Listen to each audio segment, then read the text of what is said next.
prophétique de notre nation. Beaucoup de gens ne savent pas le Congo est dans la Bible.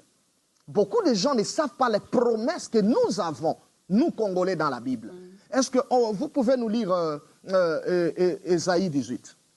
Rapidement, qu'on nous lise Ésaïe 18. Pourquoi? Parce que, Maman Dorcas, je parle que le Congo, son problème est spirituel, parce que si nous arrivons à traiter ces problèmes spirituellement, tout ce qui est physique sera résolu.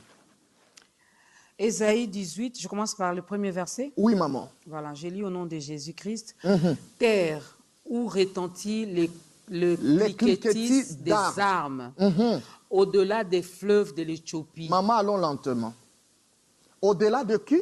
Des fleuves. Des fleuves de l'Éthiopie. Il y a un pays, ce n'est pas en Éthiopie, au-delà des fleuves de l'Éthiopie, il y a un pays où au temps de la fin, il y aura des cliquetis d'armes. Continue, maman. Verset 2, toi qui envoies sur mer des messagers dans des navires de jonques voguant à la surface des eaux. Maman, qu'on ne vous trompe pas. Ici au Congo, on peut manquer l'administration, par exemple. On peut manquer l'organisation. Mais au Congo, nous avons des messagers de la parole de Dieu. Je suis d'accord avec vous. Un Congolais, même s'il est aventurier, entre guillemets, quand il te prêche l'évangile, il y a la différence entre les Congolais et les autres nations. Va observer.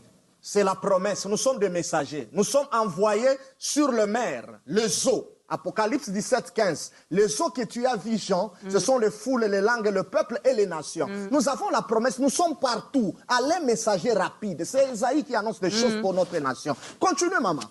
Allez, messager rapide vers la nation forte et vigoureuse. Depuis qu'elle existe.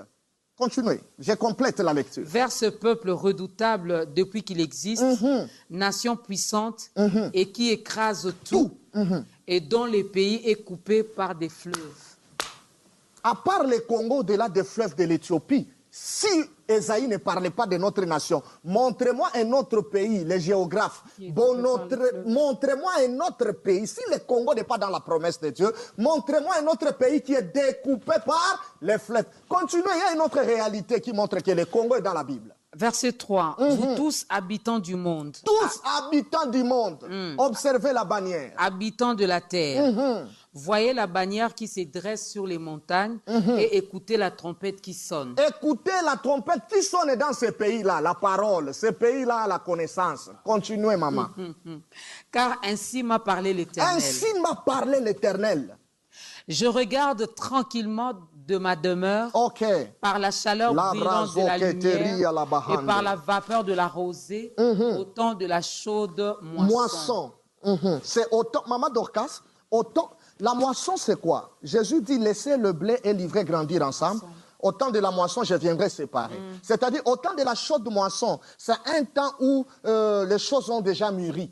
Donc, c'est avant l'enlèvement de l'Église. Nous attendons la chose de moisson. Voilà la promesse qui se cache avant l'enlèvement de l'Église par rapport au Congo. Continuez, maman. Verset 5. Mais avant la moisson, quand la pousse est achevée, quand la chaleur devient un